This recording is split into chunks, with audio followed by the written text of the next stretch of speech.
Hello and welcome to Savva Talks Spurs. Just approaching the end of our first week in existence, and it has been good fun along the way. And to make it even more fun, I have invited along my good pal Stel from at Tottenham Away. Stel, how are you? Good, Savva. Good that your channel's up and running. 230, 40 odd already. Mate, you'll be 1,000 by the end of the month. maybe. Look, mate, it's been quite interesting because when I went live for the first time the other night, I thought I'd just do like a 15-minute chat, really, and then I wasn't expecting anyone to join, and before I knew it, there was like you get the kind of 50-50 split. There was 50% people that just wanted to talk real football, and then 50% people that can't have a word said against Tottenham without telling you you're an Arsenal fan. You must get that, right? Yeah. And if you have an opinion that isn't what people want to hear, it's automatically called negative. Yeah. It's my opinion. Yeah, you're not allowed. You're not allowed to tell the truth. Always remember that in life. Not allowed to tell the truth. Look, I know we're going lifestyle during the 3 o'clock kickoffs, but I didn't think it would be an issue because I think there's only 4 Premier League games, none of which affect Tottenham, as far as I'm concerned.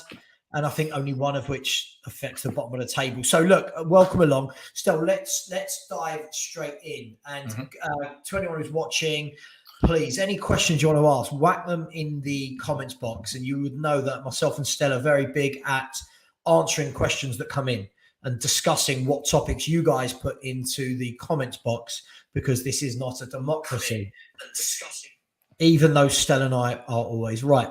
So, Stel, let's kick off, my friend. Okay, so the reason why we're going live now is because in about, 5 hours, just under 5 hours time, we have this. So, talk to me, Stel. Where's your head at? Are you excited? Are you dreading getting, smashed all over the park? Are you optimistic? Where's your head at?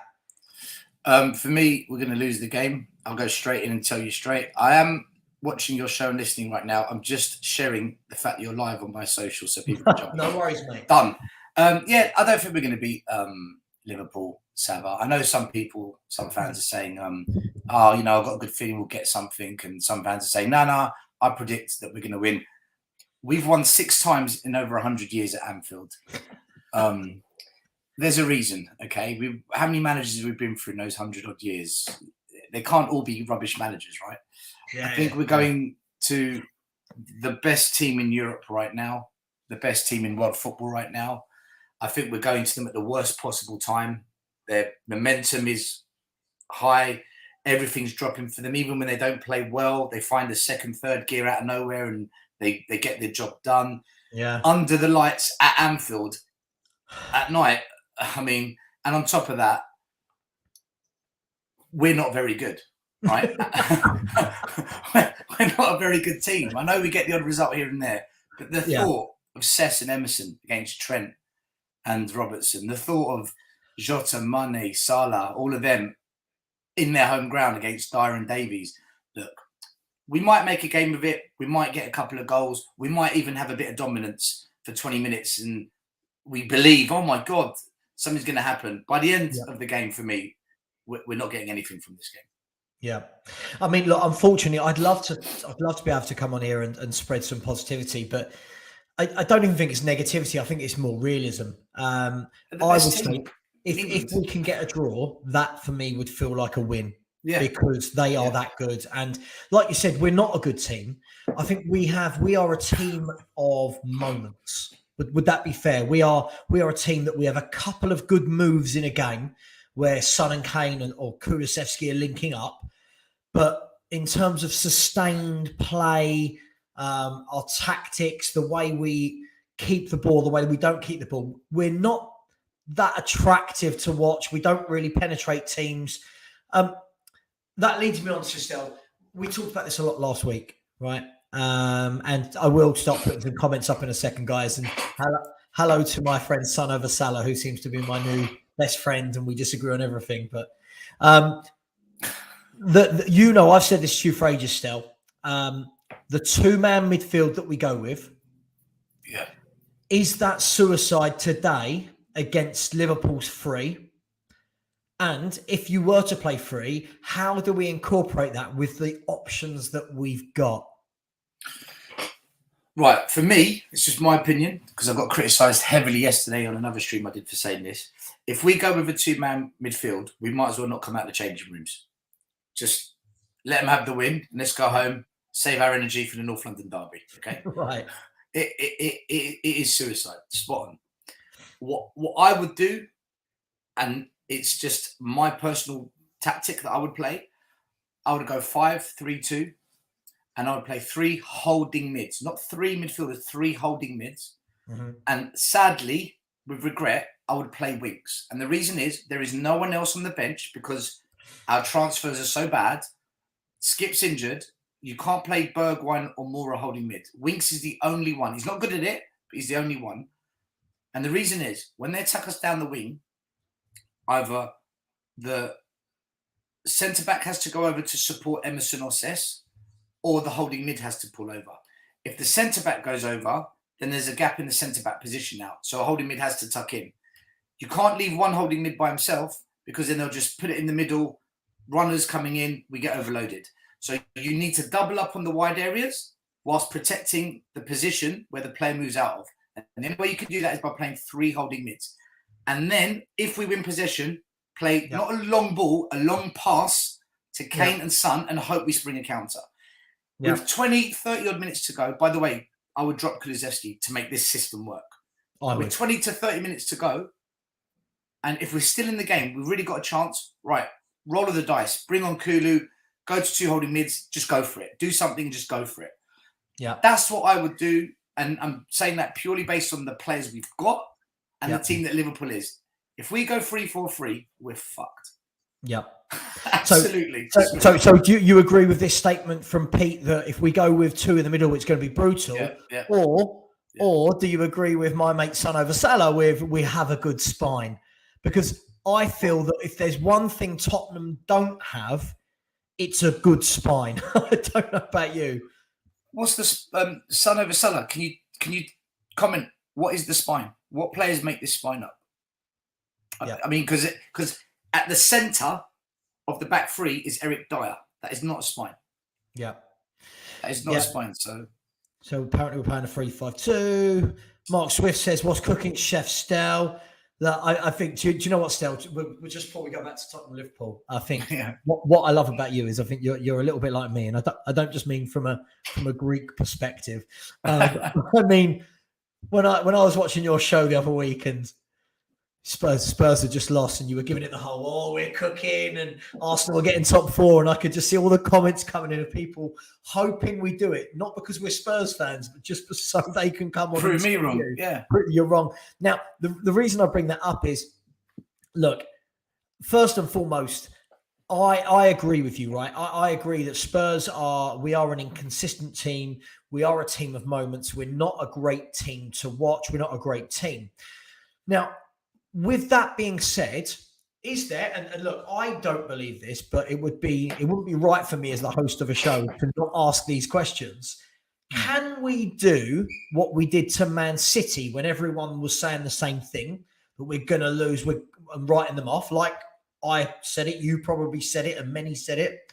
Or are Liverpool a completely different beast in the way that they play to Man City? Yes, we can do it. It's football at the end of the day. Anything is possible on a given day. Contrary to belief, I want Spurs to win. I want Spurs to get top 4. I want Spurs to beat Liverpool at Anfield and be the reason they don't win the Premier League. I'd love to have that on them after what they did to us in the Champions League final, right? Yeah. Do I think it will happen? 99% no, I don't. But there is that 1%. They get an early red card. They're down to 10 men. VAR drops for us. Liverpool aren't quite at it because they exerted a lot of energy against Villarreal for that second half comeback. We've had a whole week to prepare. Anything is possible, but I just don't have confidence in the players that we're going to have on the pitch. I don't. Yeah, I agree. And now Wayne Holland, I want to read out your comment, but I want to come back to it a bit later when I want to talk more about Liverpool's forwards versus our defenders, because that gives me nightmares. You'll get outnumbered in midfield. And I think, Wayne, are you a Leicester fan, if I'm not wrong? Yeah, I think you're a Leicester fan. And everyone's welcome, by the way. It's a Tottenham show, but we talk football. We are football fans at the end of the day. And I don't hate any other club, because without the other clubs, we can't exist. And there's no rivalries and there's no banter. So everyone is welcome. You'll get outnumbered in midfield if you play two in there. Then you look at their front three, especially against Dyer and Davis. You'll be chasing shadows if you play two in the middle. So I want to come back to this because, yes, Dyer and Davis scare me, but not as much as our wing backs. But I'll come back to that in a minute. Thiago Vasquez, that's a fantastic name, by the way. I love that name. You sound very much like a footballer. Any tactics against Liverpool will be suicide today. Brilliant. Well, I'm guessing we're going to have to do something, Thiago. Like we will have to play and turn up. Rob Star, hello, mate. Afternoon to you as well. Thiago Vasquez, hey, young man. Good. Savva, yes. I don't know if you know, but there's a little star in the top right of each comment. If you click on that star, it saves it into anything you want to come back to. Okay. Yeah. Don't you worry about that, my friend. Don't you worry. Let's have party after party. Now, what I like about party after party is I can never tell if it's a Spurs fan or Arsenal. Yeah. The name would suggest it's Arsenal. But he came onto my YouTube channel when I set it up and sent a private comment saying, thanks, I've subscribed, that please can you be more optimistic about Tottenham? And I think my response was, when Tottenham give me a reason to be more optimistic, I'll start being more optimistic. Okay, so look, Son of a Sal's answers your question. Stel, do you want to go back on that? Kane, Bentancur, Romero, Lloris is the spine. Is that a spine? Are you agreeing? Well, Romero is not the spine because he plays to the right of the back three. So the spine is down the middle. So Eric Dyer is part of the spine. So we don't have the spine that you suggest. Bentancur. Is he this amazing, wonderful player? No. Has he had a good start to his Tottenham career? Yes. Do I think he's N'Golo Kante, Claude Makélélé, Michael Essien levels? No. So I'm a little bit 50-50 on Bentancur. He's had some brilliant performances. He's also had some very lackluster performances, like the one against Brentford away, Man United away. He was appalling.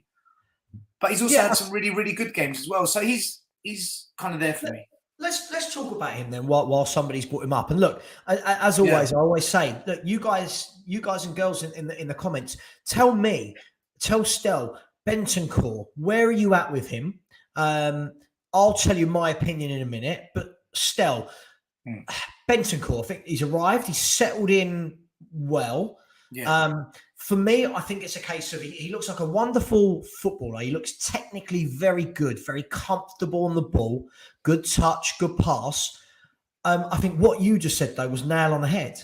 I feel there's been many games where you go, oh, this is a bargain. 20-odd million, whatever, that's great.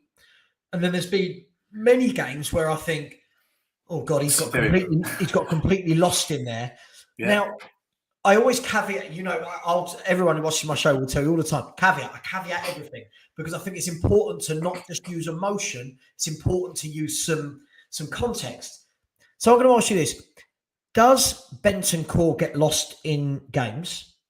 And if you think he does, is that to do more with him as a player, or is it because we are outnumbered in the middle and him and Højbjerg are trying to do everything which three men should be doing, and there's only two of them? Yeah, I think it's a bit of everything, Savva. He just genuinely gets lost in games. Like, you see it where he just misplaces really simple passes sometimes. You think, come on, like that's not a complicated technique or a difficult pass to make. I think, when we are getting overrun in the midfield, you've got Højbjerg and Bentancur doing the job of for 3 or 4 players. It's just, we're going to struggle whoever's in there. And I feel sometimes as well, the players around him don't complement him. If you're looking to spread the ball out wide and you're seeing Cess or Emerson, who aren't going to take on a player and come back anyway, you're probably thinking, should I play that pass or shall I look for another option? Maybe you get caught in that moment because you're reluctant to do what you really want to do because you don't trust the players around you. So I think there's a bit of everything going on. Also, he's only been with us a couple of months. We've got to give him time to properly settle in. So, like I said, I think Savva, he's better than what we had. I completely agree. For me, look, I think you've said that really. You know, you've hit the nail on the head again. For me, a nice player, tidy. I do feel sorry for him being in a free, and I think it's difficult because, and I know this is the way Conte plays, but from those two midfielders, there's no creativity in either of them. In terms of neither of them are players that go and join in with the box. Neither of them will go and play a ball into Kane and then collect it back off them. Do you know what I mean? They are. We sit here, we do our job, and then we give the ball to somebody else. That's great, but I just feel like in today's game that might get lost. Another thing with Bentancur I've noticed, when he does push up high and he gets himself into a decent position, he's very reluctant to take a strike on goal. So there's times where the best option is for him to take a shot, and he'll just lay it off, and we kind of lose that opportunity. Like I've noticed, I don't know what Højbjerg will take shots. Yeah. With Bentancur, I don't. Maybe he's not confident in striking the ball. I don't know, but he doesn't take shots for me. He needs to do that if he's going to become a proper midfielder at Spurs. Yeah, and I think this is the difficulty for me with the 3-4-3 system. I'm a huge fan of it if you have the right personnel. I truly believe when you've got, like, if you look at Chelsea, for example, Chelsea can play 3-4-3, and they do every week because, first and foremost, they're either playing James or Azpilicueta as right wing back, and either Chilwell or Alonso as left wing back. Now you won't mind. Pardon? Right. And then for their midfield options, you're either playing Kovacic, Jorginho, Kante, Loftus-Cheek, Matt. You know, Spurs are playing 3-4-3 with the same two central midfielders every game. So there's no differentiation. Teams know what they're going to come up against. And then this brings me on nicely to, I want to talk about our wing backs, who aren't really wing backs. Now, there's this school of thought, and I know that everyone who can't have a word said against Conte and everyone who can't have a word said against Spurs will say, well, that's how he plays. We're drilling it into the team for next season. This is our formation. Do you feel that playing 3-4-3 hampers us because it doesn't allow for any variation in the midfield, and in a formation like 3-4-3 where the wing backs are the outlet, that we have zero going down the channels? Or do you think it's a good thing that we're playing it religiously because hopefully Conte will be here next year and the players will be getting used to that system? So if Conte is going to be here next season, and key caveat, if he's backed, all right? So big if he's backed, then what he's doing is the right thing because he's thinking long term, and he doesn't give a shit whether we get 4th, 3rd, 5th, or 6th. It's the same thing to him. If you're not winning the league, he's not bothered, and that's the kind of mentality we want. So on that side of things, I get it. But for fans, it's frustrating because fans want us to be in the Champions League. They want us to be playing Bayern Munich's and Juventus's and Real Madrid's, not Pacos de Ferreira, Eintracht Frankfurt's and teams like that. So I get it. However, if he's not going to be here long term and he's not going to get the backing that he wants, this is a disastrous thought process that we're going through. That he's using, because it's not working in games where you can clearly see we are getting completely overrun. And to bring on a centre back as a solution is just mind blowing. It literally is. For someone earning £20 million a year, when you're drawing 0-0 at Brentford and you need a goal and you bring on Davinson Sanchez, you're thinking, 1 minute, hold on. You're playing for a draw here. This doesn't make sense. So we don't know the answer, Savva, because we don't know what's going to happen this summer. This summer we kind of answer the question. But sure. I would like in certain games like tonight to just say, you know what? It is suicide if I go with it tonight. For this game, I've got to change it. So I think I would like to see him be a little bit more flexible in really difficult games like this. Yeah. Okay. Yeah. Look, I completely agree with you. Just going to some comments. Party after party. Judging players like Kulu and Bentancur after half season, the toughest league, is not wise.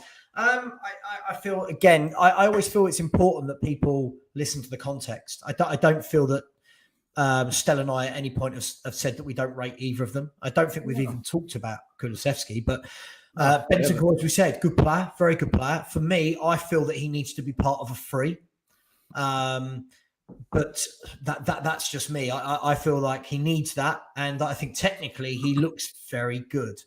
Typical foreign midfielder, very good on the ball. But, and this is where I do agree, Pete has come in and said Bentancur has that vibe about him where you look at him and he's not up for it. Now, it's really difficult because I want to disagree with that, right? But I agree with that, Stel. I mean, do you think that statement's harsh? Do you think that so far from what we've seen that would be accurate? You could say that about 70% of our team. To be fair. True. No, absolutely. Dave Cox, Savva for Soccer Saturday. Yeah. I was due to be taken over from Jeff Stelling, and then he decided to renew for a year. So unfortunately, you're going to have to wait a year for me to take over from that. I heard Chris Kamara's leaving, Savva. Yeah, I'll take Chris Kamara's position. Look, I think it's always important that, people like Stel and I, we're not here to please the masses. We're not here to say, oh, aren't we wonderful? We're Tottenham fans. We're the best in the world. That would be boring and it would be inaccurate. So we're just here trying to provide context. And so far, what I like about my channel is I've attracted quite a lot of people from Man United fans, Arsenal fans, Newcastle. Talk to us. Tell us. We want to know about your clubs as much as you want to know about ours, right? Savva Stel said you could say Skip will replace Bentancur in the spine then. I mean, yeah, I'm not going to get in. We'll talk about Skip in a minute. We'll come back to this one. I want to talk about Skip in a minute still. Dave Stuart Austin said Bentancur looks very good, but also looks like he could do a lot more. Yeah. I agree with that. And then this is the thing for me. Bentancur, now there's two ways of looking at this. Much better than anything we had before he came in. But for me, I think that does show that the bar was set very low still. Before he came in, our options were Skip, Winks, and Højbjerg. Yeah. So how much of an upgrade is he from what you've seen? Well, he's far better than Harry Winks. Much better than when we played Sissoko in that position. I think he's better technically. In fact, much better technically than Højbjerg. In fact, I like Højbjerg just to be the destroyer. Break up the play, intercept the ball, ruffle it up, and then let Bentancur play ball. Let him be the baller. Yep. Yeah, he's a good addition to the squad. I personally would start him and Højbjerg over Skip. Me too. Me too. I would start them two over Skip. Yeah. There we go. So lots of people now are saying that 5 at the back, 3 in the middle, 2 in the front. That is definitely the right thing to do for me. Call it 5 at the back, 3 at the back, 5 in the middle. I don't care, whatever you call it. It just can't be 2 men against Liverpool's 3. No chance. Wait, so you say the players are shit, then blame Conte. I mean, I'm not sure anyone's blaming Conte. Can I just answer this quickly? Right. Go. So Savva Stel. Yes, the players are shit, but that is no excuse for us to be outclassed and outplayed by Brentford. Yeah. We're crap, but we are better than Brentford's starting 11. Right? We're not. When we get outclassed and outplayed, it's okay to question what is the manager doing here. Something isn't right. And that's what I'm saying. Yeah. No, I agree. The problem is still people hear the words they want to hear, not what's actually being said, right? So it's I find this really funny, and it doesn't matter who. Sorry, Chelsea have scored. Ruben Loftus-Cheek has just scored for Chelsea against Wolves. Surprise. The good player Loftus-Cheek, by the way, but we're not here to talk about Ruben Loftus-Cheek. For me, I think it doesn't matter who the manager is, whether it's been Glenn Hoddle, Harry Redknapp, AVB, Poch, Conte, Jose. I think it's okay to say a manager got something wrong. It's okay to say you don't agree with a substitution that they made, right? And as I said to you, I hear Man City fans all the time calling up, talking about, oh my God, Pep did this, Pep did that. They win things every year. You get Chelsea fans are asking for Tuchel to be sacked. Chelsea won the Champions League last year, but our fans, you're not allowed to say anything about anyone because, it's all very sensitive. Listen, Savva, I'll be honest with you, okay? I'll say it on your show. I think the football under Conte is bang average. Oh, it's boring. I do not rate the football that we're playing. If once he gets his players, we play like we did against Man City away, resolute in defence, very shored up, compact, well drilled, with brilliant counter-attacking football, and that becomes the way we play, I can handle that. But if we're going to have games like Man United away, Brentford away, then for me, I've got a problem with that. I as a paying fan, will not accept that. And I don't care whether it's Conte or the last guy that got sacked, Nuno, right? There's not that much of a big difference in the play. No. We're just more attacking and we're creating more and we're scoring more. But overall, I go to a lot of games at White Hart Lane. I sit there and I'm bored. I'm being honest, right? I want Conte to be the manager, by the way. Let me make that clear before the comments. You want him out. You want him sacked. I want him out. Get out my club. I want Conte to be the manager and to be backed. I like what he says in press conferences. I like his explanations. And when things do come together, I like it. But what I've seen this season, and he's only just come, I don't think it's anything particularly exciting. Yeah. No, I agree with you. I mean, he's never been an exciting coach. He's been a results-driven coach. Now, that can look better depending on the players he's got. Yeah, exactly. Will he get the players here to do that? That's the age-old question. Coach Silver said, finally, we have Spurs people who talk sense. Be careful, you'll be called League Gunner of Spurs. Keep up the good work. I think, look, we do think we talk sense. I know Lee Gunner. I watch his shows. Lee Gunner is just a Arsenal fan who's seen his club go from winning titles, winning trophies, to now being as average as Spurs. And his expectations are to get them back up there. He's got high expectations. He's got, and fair enough. Yeah. Why not? He's seen success, and people who have seen success want success again. Pete jumps on to say, another problem with playing a 2 is if Kane does decide to drop deep, they've got someone to pick him up. If he doesn't, when we've got 3 in there, he'll get the space. Yeah, that's the problem. We are so predictable in how we play that teams have now started to realise that for Spurs to play well, Kane drops deep into that hole. Stop Kane, and you stop Kane, and that's what Brighton did. They put Basuma on Kane. Brentford did it to a degree, and if you quieten Kane, it's all well and good. Yes, Son scores a lot of goals, but lots of his goals will come from link-up play involving Kane. So here's one for you, Stel. Yeah, this is a good topic. Armand says, what are your thoughts on Lo Celso's performances out on loan compared to for us? Is that down to the pace and physicality of the Premier League? Now, before you answer that, Stel, I'm just going to say to you, I don't know if people have been watching Villarreal, but every time I've seen them, he doesn't do anything. So I'm just curious, are we listening that he's been better than he has? Because he doesn't score, he doesn't assist. What's your thoughts on Lo Celso? What does this guy do? Okay, so with Lo Celso and Ndombele, I'm going to say this because I put them in the same group. You can't buy players for a manager that plays a specific way. Let's call it poch ball. And then you sack the manager 3 months later and then bring in another manager, Mourinho, who plays ultra defensive and then long passes that bypasses the midfield and expect the players you bought for poch ball to work for Jose ball. This is a fundamental problem with Spurs as a club and the mismanagement of transfers.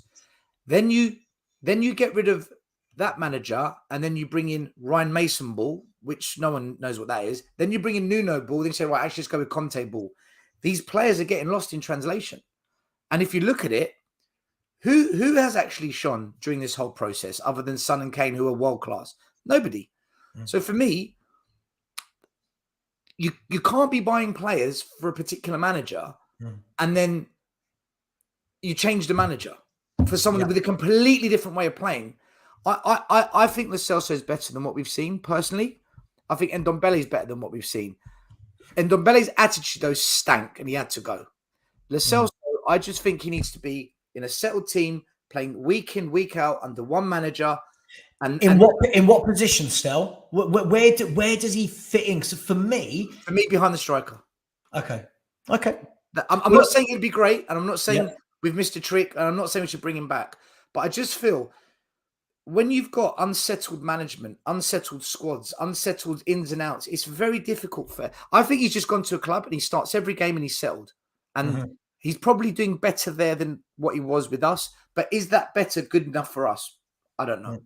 I don't know. I mean, I think for me it was interesting. First of all, that Conte let him go out on loan, and it will be. Look, we'll know the answer this summer. If he's sold, he's not wanted, right? If he stays, Conte's got plans for him. This for me is another example of. Look, I watched Ruben Loftus-Cheek play for Chelsea, and yes, he's had some injuries in his career, but that guy is not average. He is a very, very talented midfielder that glides past players. He's big, he's physical, he can pass, he can defend. Now, this is the same person, Stel, that will tell you that Oliver Skip is generational, but Loftus-Cheek is average. And this is why I think what I like about me and you, Stel, is we don't do that bias thing. You know, it's okay to say a player from another club is a good player. Would Loftus-Cheek get in R11? Yes. Right, there you go. That's all you need to know. Guys, you do not play for Chelsea unless you are a good player, especially coming through the academy. They don't let any academy kid join that first team unless they are top draw. Because what they do is they loan them out. Look at Conor Gallagher at Palace. He'll be back at Chelsea next season because he's ready now. He's ready now. He'll be back at Chelsea. So these young players that break through at the Chelsea academy, you can't compare it to the Spurs academy. They're on a different level to us. I've seen it. I go to the academies. I see the difference. They've got a better crop of player there, and they've got much better coaching. I have to say that as well. They do. Of course they do. Let's just go to some of the comments to get through some of these. So get an early night and spare yourselves. Brilliant. Thanks for the advice. Thanks. Coach Silver, correct. No manager gets everything right. Yes. And there's nothing wrong with saying that. Yeah. Who cares about style of play if you win trophies? But we don't win them. We don't win trophies. And I seem to remember that everyone despised Jose and Nuno's style of play. So why did we get rid of them if we don't care? All of this chat will end once we get a result for Liverpool. Not really. If we get a result for Liverpool, great. It's a result. It's not.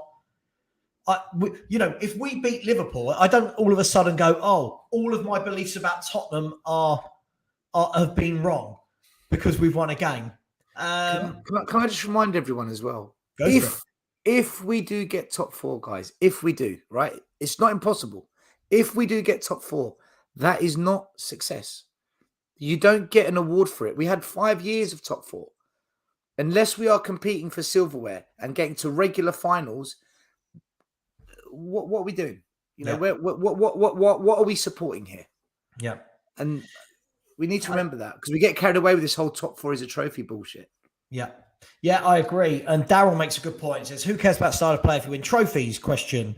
I think that was more to the other person. Defensive style, I can count on one hand teams that have best teams play attacking and win the most trophies. Look, in general, it does tend to be the teams that play the best football do tend to win. I mean, Chelsea for me are a bit of an anomaly with that. They do tend to grind out trophies and leagues. But in general, if you look at the last 4 or 5 years, teams that win leagues have been teams like Bayern Munich, Man City, Liverpool. It's not teams that sit 10 men behind the ball and counter attack. Even Man United and Arsenal in their heyday in the 90s, they were fantastic teams. Right, absolutely, really good footballing teams. FM22 fanboy, I love Lee Gunner. People hate him for no reason. People hate him because he's brutally honest, and if you're brutally honest, you're hated. Jordan, hello, mate. Emerson masterclass today, chaps. We're coming on to this in a minute, so I don't want to talk Emerson Royale yet. Those words don't go in the same sentence. Right. There's too many. Yeah. we've actually improved as a club since Poch. So why doom and gloom? I get it with Lee Gunner because this club has fallen. So Son over Salah, I'm going to say to you now, I actually like you because you come on, you're not rude and you just say your point. I do just find that your points are just wrong over and over again. Now, what I mean by that is keep things, not opinion, keep them fact, okay? So since Poch, we've improved. Now, I don't know if you remember that Martin Jol had us 5th and 6th, right? AVB had us 5th and 6th, right? Harry Redknapp had us 4th and 5th, two fourth places. Poch had us 4th, right? Since then, we've not 4th. So I'd love to know how we've improved as a club. What is it that you see that's improved? And what I don't want is the answer to be stadiums and training grounds. How has the club improved since Poch? I'm just wondering. I mean, still, what? This isn't about Poch, but the club as a whole. Yeah. Are we any better now than we were when Martin Jol was here? Yeah, no, he's right. We won the grass pitch of the year yesterday. We've been awarded with the best football pitch of the Premier League, so it makes perfect sense. Right, but do you see what I mean? Like even this was a slow process going from mid-table all the way up to the dizzy heights of 4th, 5th, and 6th, right? Which fans think is a trophy. We've gone backwards. Yeah. If you look over the years, we got all the way up to 2nd, then it was 3rd, then it was 4th, then it was 6th, then 7th, whatever, and now wherever we are. Look, Poch made us a Champions League club. He got us to regular semi-finals, occasional finals. We were kind of almost on the cusp. Since Poch has left, we've been 7th, 6th, Europa Cup, Conference League. We don't even get to quarterfinals anymore, let alone... Oh, actually, we got to this... Was it the quarter semi of the Carabao Cup? Then we got humiliated. Mm-hmm. We don't compete anymore. Son of Salah. If you're going to be honest with what you're saying, we just don't compete anymore. Yeah, Poch had us competing at least. Yeah, we've actually improved as a club since Poch. I'm sure we got worse. Yeah, prem positions. Yeah, this is the thing. Again, facts. Those facts are so important. It's all right to just say we've improved, but what's people's definition of improving? Because the thing I always hear, Stel, is, oh, you want to go back to the 90s, right? You want to go back to the 90s. I remember in the 90s lifting 2 trophies. I remember in the 90s watching players like Jurgen Klinsmann, Paul Gascoigne, Gary Lineker, David Ginola. I could go with players like Darren Anderton. We won the FA Cup in the 90s. We won So what I would say is, what's improved now? Because we don't actually win anything. And I know that that's a metric that a lot of people don't seem to like, but in professional sports, at this end of the Premier League, you've got to be winning, right? Party, good manager like Emery gets the best out of Lo Celso. My only query of that would be Lo Celso never scores or assists a goal. That's worrying for an attacking midfielder, but we'll come to that later. For the record, I agree with Lee Gunner. Trouble is, those who criticise are seen as against your club. Nothing wrong with high standards. About time we installed that at Spurs. I agree. Coach Silva, bang on. I think Stella and I have been saying this for years. The acceptance of mediocrity across our fan base for years has been prevalent. It's so many fans that will just go, lots of fans yesterday were telling me, Jose's only going to win a Conference League, or, so-and-so's only won, Emery only wins Europa Leagues. Only. Spurs don't even win League Cups, let alone Europa Leagues. Where do these fans get off of being so... I think our greatest ever manager said something along the lines of, our standards are so high that even if we fail, it's success because the standard is so high. Bill Nick says something along those lines, and he won the biggest prizes. So if you don't take what the most successful manager of Spurs said as your philosophy, and we just kind of diminish to, top 4, qualification for Europa, you can't call us a big club. I'm sorry, you can't call us a big club. If that's going to be the mindset, we're not a big club if that's the mindset. Agreed. Jason Jennings, I don't think we disagree with you on this at all. This is the first half season under Conte. He's still learning about his players and they are learning his methods. He needs his players playing his way. Give him a pre-season. Totally agree. I agree. Let's break this down, though. He's still learning about his players. I can assure you he's not still learning. I can assure you 100% he knows exactly who is good, who isn't, and who needs to go. Yeah. They're learning his methods. The problem will be some of them are not capable of playing his methods. And give him a pre-season with new additions. That's the hope. But there's always that thing at the moment. Is that going to happen? And we're going to come to that a bit about Conte and his future. Jason, not us. You need to tell. It's Daniel Levy. Ruben Loftus-Cheek, another that moonwalks into our midfield. Yeah, I just don't understand how anyone could not think that. Coach Silva, son of a seller, seriously, please give some sensible comments. Son of a Savva, you overrate other teams' players way too much. Loftus-Cheek is average at best. Now, son of a seller, I'm going to ask you a question. Come back into the comments. Who would you rather have in your midfield? Oliver Skip or Ruben Loftus-Cheek? That's all I'm going to ask. We'll come back to you. Hey, he's better than Winks. He's better than Lucas Moura. He's better than all of them. He scored more goals than Bergwijn. How does he not walk into our squad? I don't get it. And if he's that average, why is he playing? I mean, he's played like 30 games this season for Chelsea, who have made 2 cup finals, the Champions League quarterfinals, and a third in the league. I mean, if he was that bad, would Tuchel play him? Didn't he score the winner against Crystal Palace in the semi-final of the FA Cup as well? I believe he did, yeah. I don't think it's me overrating other teams' players. I think it's other fans of Spurs overrating our players. Pete, 4 managers in 2 years shows the lack of strategy in recruiting managers and players. Yeah. Spot on, Stel. For me, this is such a correct statement because the problem you've got is one manager has a window and players come in. Now, most of the time, it looks like a mishmash of players when it's Spurs. But you'd like to think they're the players that manager wanted for his ethos of playing. Then that manager goes within 6 to 9 months. New manager comes in. Right, we don't play 4-2-3-1. We play 3-4-3. That manager wants certain players come in. Yeah. Now, let's just say Conte leaves. Now, all of a sudden, this team are used to 3-4-3. The new manager might go, right, I don't play that. I play 4-4-2. Is this a problem at the club, the stability?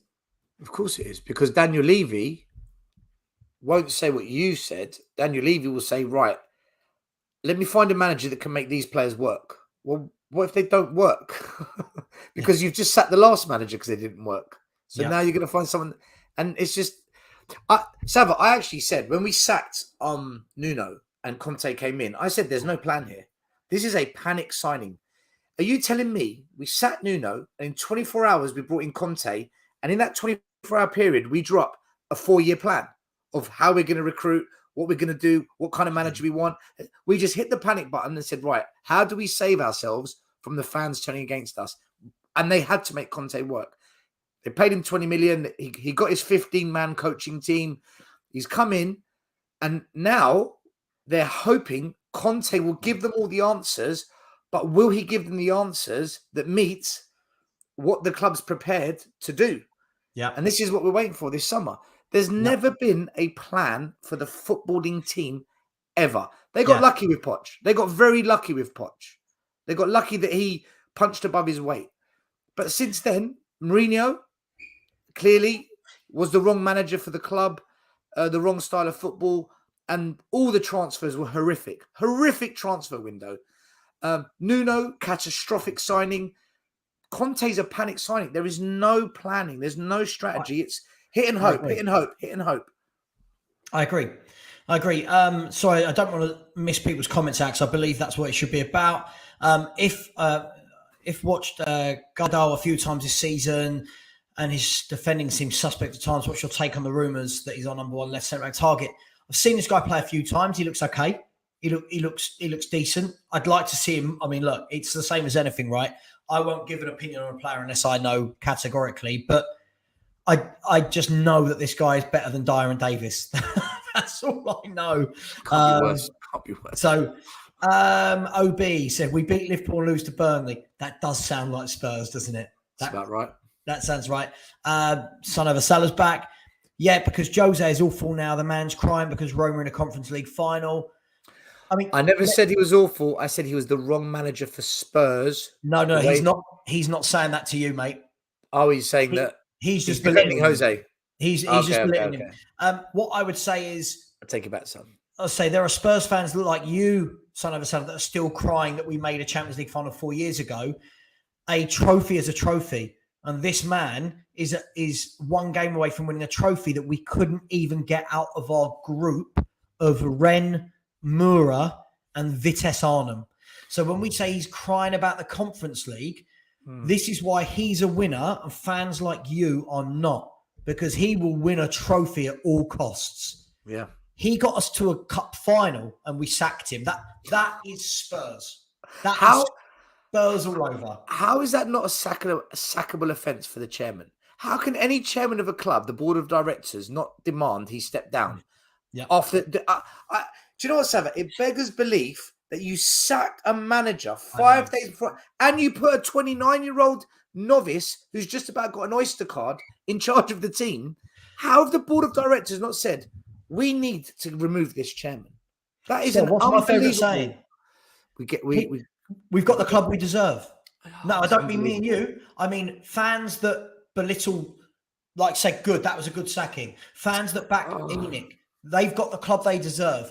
Pete is spot on here. Top 4 is a platform, not a trophy. Yes.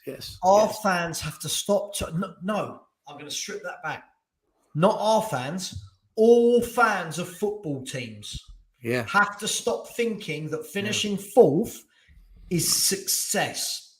It should be seen as a platform, a stepping stone to success. Because, Stel, let's say we make top 4. How much work needs to be done if this team gets to a Champions League and is playing every Wednesday night against Juventus, Bayern Munich? How much needs to be done? Well, it's even bigger than that because it's a platform. Why is it a platform? Because you can attract more players and spend more money, right? That's why they call it a platform. In the 5 years we've got Champions League, tell me how many world-class players we signed. Not one. Where's the platform? Yeah. Where's the platform? It should be used as a platform. See, it's top 4 is not a platform. It's not even a platform. It's all down to what the owners of the club are prepared to do to win. That's what it comes down to. We could get 2nd, 4th, 8th. Hopefully with Conte, they're so scared of him walking and the backlash of him walking for not being backed that they do back him. In terms of work, I've said on record, and I'll say it on your show, Savva, I think we need 6 to 7 first team players to fix the 11, and we need 10 to 12 players to fix the squad. Mate, I think we need 15, 6. Listen, again, I'm not exaggerating those numbers, by the way. That's how bad I think it is. Before people come in and go, oh, it doesn't happen in one window. We need 15, 16 players. And can I tell you the thing that I hate, just quickly before I rattle through some more comments, when people say it can't all be done in one window, the problem is if you say that every window, you're forgetting the 10, 15 windows that have happened before. This isn't one window. What about last window? The window before? The windows before that? You build a squad over time, and Spurs simply haven't. Dave Raybold said, the idea we've improved since Poch is delusional. Yes, it is. We've not improved since Poch. The squad's got worse, and we finished lower every season. Correct. Which Spurs manager took us to Champions League final? Oh, I know that one. Stel, do you know the answer? Quiz question, that. Nuno, correct. Bingo. Son over Salah. Poch had us to a 2nd in the Champions League final. The status of the club as a whole has risen. Again, this is what I love about people like Party After Party and Son over Salah. They don't answer questions. My question to you is, why does that mean that we're better now? Which club looks at Spurs and says, massive club, they made a Champions League final 4 years ago? Hold on. Son over Salah, you've just said that the club as a whole, the status has risen because we got to the... You're right. But you previously said we've got better since Poch left. So you just contradicted yourself. What is it? The club has risen in status under Poch, or we're better since Poch left.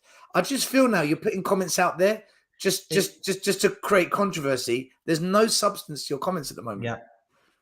Graham Stewart says, would rather finish 5th if we have Conte sign a new contract and really back in this summer. That is an important thing by far than 4th when Conte leaves. Now, yes. So let's talk about this. Yeah. I'll take that. Let's talk about this. Now, I agree, but one of the things we talked about, whether it was on your show or Henry's show the other week, was my worry about this is it's the if bit.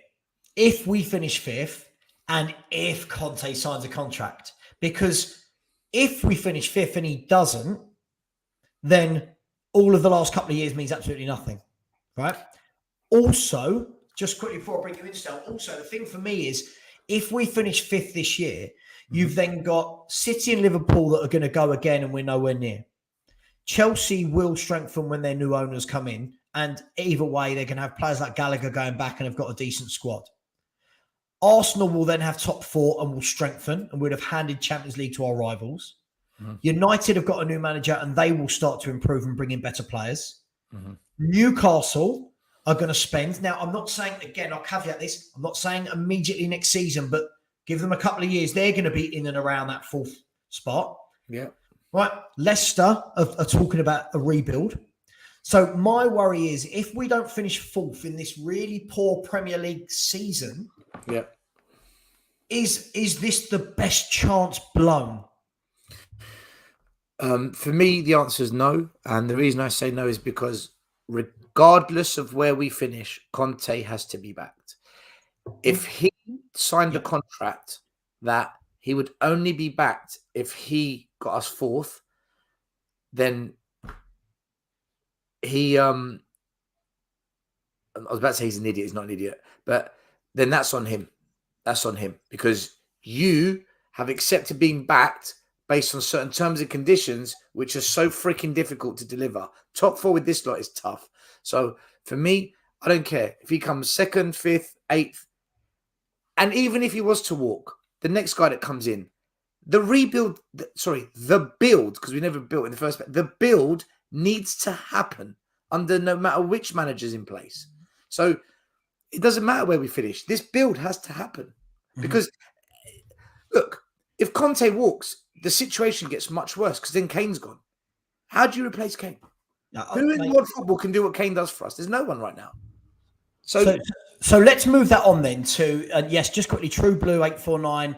This game depends on how bad Royal does. Well, I can tell you how bad Royal's going to be right now. He's going to be atrocious. Let's answer this question from Jordan Ianson. Now, what I love about Jordan. Savva, do you think he might drop Emerson today? For who? Well, some fans have said play Bergwijn there. Some fans have said try Mora. Potentially, could he play Cess on one side and, I don't know, bring in a young player? Look, I don't know. But do you think he might do it? Do you think he might do it? No, of course he won't. I'd rather see you at right wing back. I think Royal is, honestly, when I used to play down at 5-a-side goals, there were players who looked more like footballers than Royal. But anyway, so Jordan Ianson. So Jordan and I worked together years ago. And I remember it was when we first started working together, I think he must have thought, God, what that guy's weird because, well, first of all, I probably am. And second of all, because it was at the time we were flying under Poch. And I remember he was going, Poch. And I remember I said to him, mate, Poch is not my worry. My worry is this club will not do what is needed to kick on from this. So I said, enjoy it now because everyone's getting head over heels about finishing 2nd and 3rd, but we will not do what's needed to kick on, right? That happened, and I think all these years later, tell me wrong if I'm wrong, Jordan, in the comments, all those years later, I think now he's realising, yeah, we don't back the managers. So, Stel, will Conte be backed sufficiently? And Stel, I'm going to ask you this. What does backed sufficiently mean for Tottenham Hotspur? Go. Talk about throwing me under a bus. It's an easy answer, isn't it? I thought it was an easy one. I don't think he'll be backed, personally. I don't think this board are going to back him. Right. If they do, I'll eat humble pie, but their track record says no, he won't be backed. If he was to be backed, what does sufficiently backed mean? Minimum 5 key players. We need a left and a right back. Okay. We need another centre back. We need a creative player. And we cannot go season number 8 without a second bloody striker at this club. It is insane. Insane. It's ridiculous, isn't it? So 1, 2, 3, 4, 5. 5 minimum. And they've got to be Conte's choice. If he wants 5 30-year-olds, so be it. If he wants a mixture, fine. If he wants all to be Italian or all to be Dutch, I don't care. If they're his players for his way and it's minimum 5, then I would say, but then that has to happen again the following summer. Yeah, it can't be one window. It needs to be. Yeah. Okay, let's read some comments. Pete says, son of a seller, your mum just shouted and your dinner's ready. Yeah, I agree. I mean, son of a seller, you just said to me that your dad was alive in the 90s, which gives me an indication of how young you are, and there's nothing wrong with that, but that he said the 90s were awful. But your dad also saw more success in the 90s than he sees now. So as a football fan, that era will show we won things. This era will show that we've got a nice stadium.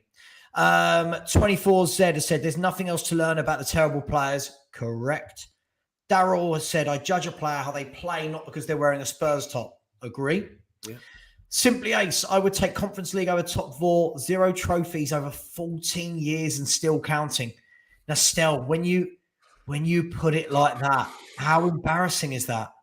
I said at the start of the season, I think with the squad we've got, we should go all out for the European Conference League. And I got slated. And my argument was, it's a competition that we can realistically win. We can win this. Yeah. And let everyone laugh at us. Let everyone say we've won the Chicken Cup. It's a European trophy that we had to qualify for. Other teams didn't qualify. We did. Go and win it. You put a trophy in the cabinet. It's a European trophy. And you've guaranteed Europa Cup, which is a step up from last season. It's only positives. Now, if we can do more than that this season and get into the Champions League, win an FA Cup, brilliant. But that's got to be the bare minimum. We should go for it. Now look at us. Now, no trophies. It's going to be 15 years and counting. And we are absolutely praying that Arsenal drop points for us to have any hope of getting top 4. Yeah. Now, you might have noticed I've just changed my background to a picture of the last time Spurs won a trophy. And the fact that in that picture, you can see Berbatov, Robbie Keane, just there. In a minute, I'm going to change it to the last time we won the FA Cup. And there'll be players that people like Son of a Salah don't know. Let's go back to some comments. Skip over Loftus-Cheek any day. I think this might be Son of a Salah's dad. Loftus-Cheek is worse than Dele Alli. I mean, please give me a break. It's embarrassing. Dele Alli's on the brink of being relegated. Come on, come on, guys. Come on. Chelsea have just scored to go 1-0, so I'm guessing the goal earlier was disallowed. It's just on in the background. Jason, big up, lads, new subscriber. Yes, please do subscribe if you haven't. I see a few of you have while we've been rolling, but please don't just watch and then not subscribe. It does help. It allows me to get to the point where I can do giveaways and stuff like that. And I always give away tickets and things. So I don't know if that's begging, but you know what I mean. So let's have a look. Stuart Austin, Oliver Skip, he's a Norwich level player. Okay, we'll come back to that. I'm shocked Harry Winks is a professional footballer. Son of a Salah, great to see you again. Brilliant. Conte is a pretty good panic signing if you tell me. Again, I think that's gone over his head as to why you said it. Never mind. I've seen Loftus-Cheek has about 5 good games in the last 5 years. Ken, that must be why he keeps getting picked for the reigning European champions, is it? In reference to RT, I've been saying this for many years now, where we have a poor youth academy recruitment, this needs to be addressed immediately. Well, just to put it in some context, on one of my Spurs WhatsApp groups, Stel, I got a message through this morning that said something on the lines of, good to see our youth team are doing well. And I don't know if you know this, but our under-18s lost to Arsenal 5-0 this morning. And you're thinking, this bodes well for the future. Our youth team, Stel, talk to me. Who's come out of it in the last 10 years other than Harry Kane that is worth shouting about? Yeah, look, first of all, I wouldn't worry about youth football team results because most academies use the games as development, not as a team exercise to win a game. They could be just using that game there's one or two players they think could make it. So they'll use the entire team to develop those two players. So youth football is all about, can you get a player from the academy to play for the first team, or can you get a player from the academy to a certain level that you can sell them and then fund the club, fund the academy. Okay. So I wouldn't be worried too much about results. But in terms of players that have come through the ranks, there's only 3. Ledley King, Harry Kane, and now Oliver Skipp, but he is not at the levels of Ledley King and Harry Kane. Could he get to those levels? We don't know. We don't know. We don't know. I just can't. He's only just begun. I look at when a player like Declan Rice came onto the scene, you could tell immediately when you watched Declan Rice that boy had something special, right? You could tell when Gerrard came onto the scene that he had something special. I just look at Skipp and I think, you're okay. And I know we're not allowed to say that still because it gets you in trouble. I'll come back in a minute. My local team, Dartford, are winning 6-1 at Eastbourne Borough, if anyone cares. Savva's got a Chelsea top on under his sweater. Oh, is it showing? Is my Ruben Loftus-Cheek top showing? Oh, need to do better at hiding that one, don't I? Peter said, I don't get the hype over Skipp. He was the best player at Norwich in the Championship. Now Norwich have been relegated without a whimper. He's an upgrade on Winks. I agree. Darryl says, hyping Skipp just shows how low we've dropped in midfield. I absolutely agree with all of that. We do this as football fans, everybody. For me, we do this. We see a player and we hype them to the levels which just get exacerbated. See, I personally think Skipp is a good player. My personal thoughts are I think he's a good player. Do I think he is top 3, top 4 Premier League level? No. Do I think he could get there? Yes, I do. But right now, I'm just judging by right now, he's a good squad player. I agree. He needs more games, more years, and let's see if he progresses. Because I remember when Winks first came on the scene, he wasn't a bad player, Winks, but look what's happened. So let's see. Let's not get on this hype train. Let's just see what happens, guys. Mate, that's exactly it. That's exactly it. It's the overhyping which does it. Yeah, you're just building them up for a fall. Who's the next one? Oh, he's back. I'm belittling Jose because he's finished. Lost to a manager 3-0 in prison. You sound like a Jose sexual. A Jose sexual. That's a new one on me. I might get that. I'm going to get that on the back of my Chelsea shirt. Jose sexual. First and foremost, let's break this down. If we want to go like this, right? First and foremost, I know this is a foreign concept to you, son over Salah, but the foreign concept to a lot of Spurs fans is that winning is the benchmark of success. The foreign concept to you is that Jose Mourinho, in the last 5 years, has won more than our club in the last 30 years, whilst managing just Man United, who were awful. So in the last club, since the 1991 FA Cup, we've won 2 League Cups in 30 years, right? 2. Jose won 2 trophies with an awful Man United. The third thing, now this is where you do not engage this before these start typing. Now, he lost to a manager, 3-0 was in prison. Didn't Antonio Conte lose to Mura 2-0 or 1-0? Mura. Who are they? So sometimes we have to stop and think about what we're saying. He's not finished. He's managing a team who are 5th in Italy. Yeah. He's not finished. He's won more than our club. So just think about what you're saying. Conte said in his last press conference, he has a big list for Levy. Signing Romero and Kulusevski permanently will wipe out most of our budget. And our inability to sell Ndombele for 65 million is going to sting us. Oh, absolutely. Graham, I don't think Conte has a panic signing. This is Paratici doing not Levy. I think Levy realised that we had to make serious change. I think, guys, and I'm not speaking for you, Stel, I think the point Stel was making more was the fact that this happened so quickly. It couldn't have been that they've sat around for weeks drawing up plans as to, right, 2021, 22, 23, 24, 25. There's no long-term plan. Right. That's the point he was making. Not Not that Conte was a bad appointment. It was just that it was, right, let's appease the fans. Go. Ken, big up Jose, man. This is a big achievement for a club like Roma. I'm happy for him. Okay. Again, Spurs fans belittling Roma when we don't have any success. Ndombele at the time was one of the most in-demand youngsters in the world. Is that why no one else bought him other than Spurs? Just saying, just asking a question. I think. Can I just come back to this one? Right. I think for me, Ndombele clearly is an absolute baller. Technically gifted.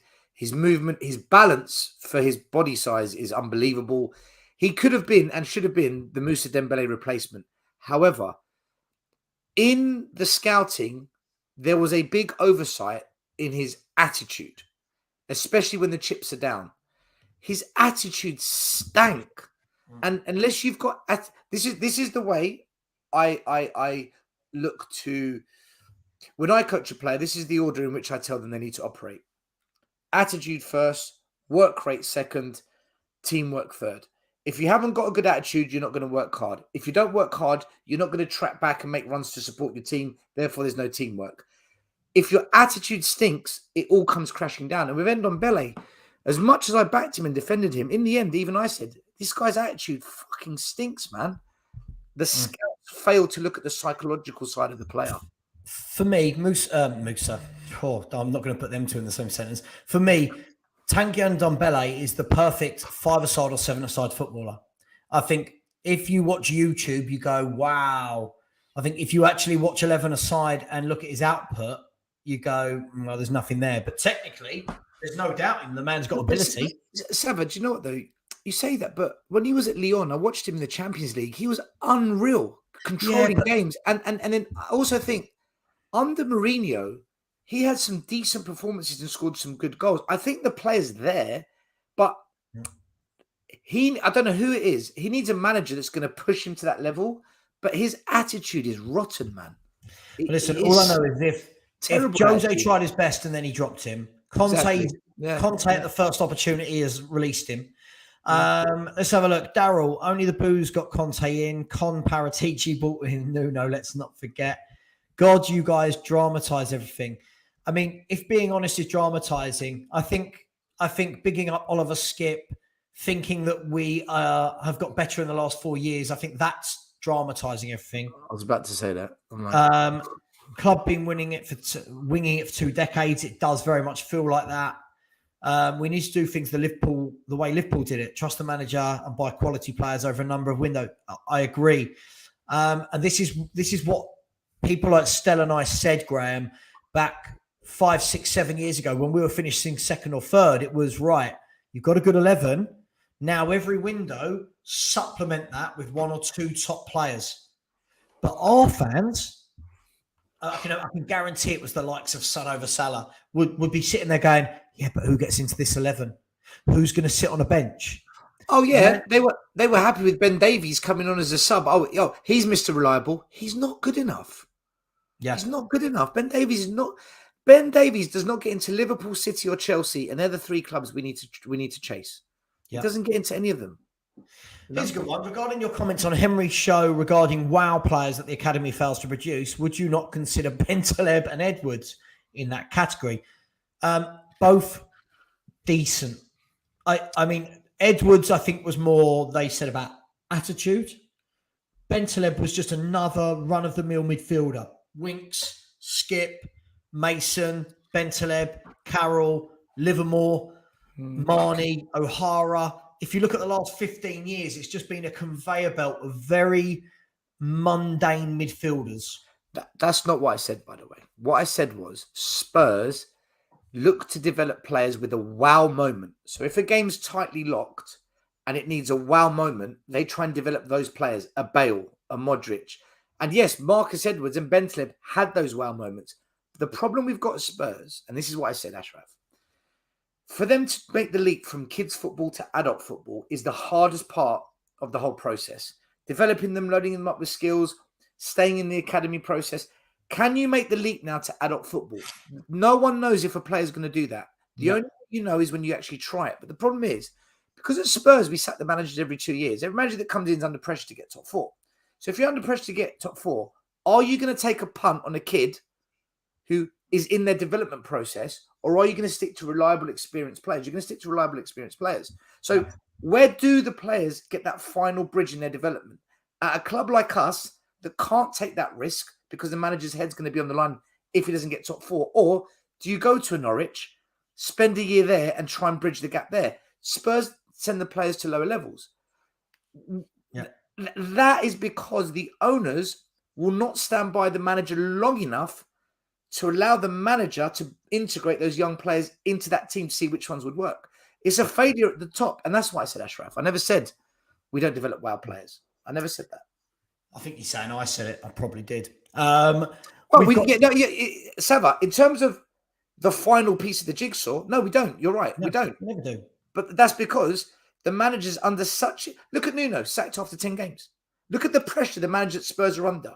Yeah, no, I agree. Our managers are demanded to get elite results with peanuts. It's crazy. No, and our academy pays the price. I think Pete makes a great point here. We've got 2nd, 4th and 8th. And the transfer policy at the club has been the same each time. Absolutely bang on. I've heard for years, and I did hear for years, when we get in the Champions League, we're going to spend. No, we didn't. I remember getting the Champions League and bringing in players like Nkudu, and Jesus Christ. Lorente. It's just who we are. Here's our mate again. I didn't say we got better. I said the club as a whole is better. Our status has risen. The status has only risen from people like you that still wet your pants over the Champions League. Malcolm has said, here you go, they're having a little row. That's fine. Savva, you make everything dramatic. I think I do the opposite. I think I'm actually de-dramatizing what fans think. You think Loftus-Cheek is average, but you think Rogan is quality. Yeah, enough said. Too many fans get excited over Spurs, the brand, and think that this relates to the pitch. Spurs, the brand, equals Armani. Spurs, the club, equals Primark. I mean, that is spot on. Spot on. That is absolutely brilliant. Nailed it, Pete. You're right. Now, Pete, I'm going to do something. Now, if you ever look at the screen behind Stel and I in about 5 seconds. No, there it is, even quicker than that. Now, for you youngsters, this is the 1991 FA Cup final photo when the players are round the trophy. Now, most of you wouldn't even be able to name all those players in the back row. Most of you wouldn't even know that goalkeeper is in the middle between us. Now, the reason I've put that there, Stel, is just a stark reminder that when fans say we have come on leaps and bounds from the 90s, this was the last team to win an FA Cup. Not a league, not a European, an FA Cup. And our fans will go mental over finishing 4th. Our fans will belittle clubs for winning European trophies. But look at this. Some of the people in this picture are... Let me tell you this. Right? Go on. In the 90s, we were the joint 4th most successful club in England.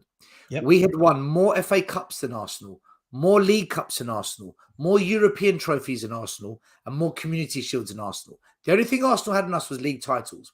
That was the 90s. Now, we are 7th most successful club and about 15 odd trophies behind Arsenal. Do not tell me we don't want to go back to the 90s, because we were actually regarded as a more successful football winning club by trophy metrics than what we are today. Now, we're called a top 6 club because of our money in the bank. End of argument, guys. We have not progressed from the 90s. Still, it wasn't even that we were regarded as a more successful club in that era. It's factual. We won more in that era. We'd won more than Arsenal in every competition except for league titles. Every other competition, we were ahead of Arsenal. Ahead. That's gone. We've lost all of that now. It's gone. I love this from Daryl, though. Too many Bobby Axelrods as fans. Yeah, absolutely. Too many fans that think it's all about finance and spreadsheets. Let's talk about Emerson Royal still, because I know that's going to put a massive grin on your face. And I know he's your favourite right back of all time at Spurs. Now, I don't know about you, and this will probably be one of the times my mate Son Over Salah says I'm dramatising. How have Spurs, and surely only Spurs, could go from Kyle Walker, one of the best right backs in Europe, to Trippier, who was a good right back, to Aurier, who was a decent footballer, but an absolute liability, to Doherty, who is as bang average as you get, to Emerson Royal. Now, I don't want to put words in your mouth. Talk to me. Emerson Royal, where do you see him? Which type of club should he be at? I would have Serge Aurier and Sissoko over Emerson. That's how badly I think this guy. I'm not saying that for reactions. He's a terrible football player. He has no idea where he is on the pitch at any time. He gets on the ball and should I go left? Should I go right? Oh, there's two players there. Let me run into them.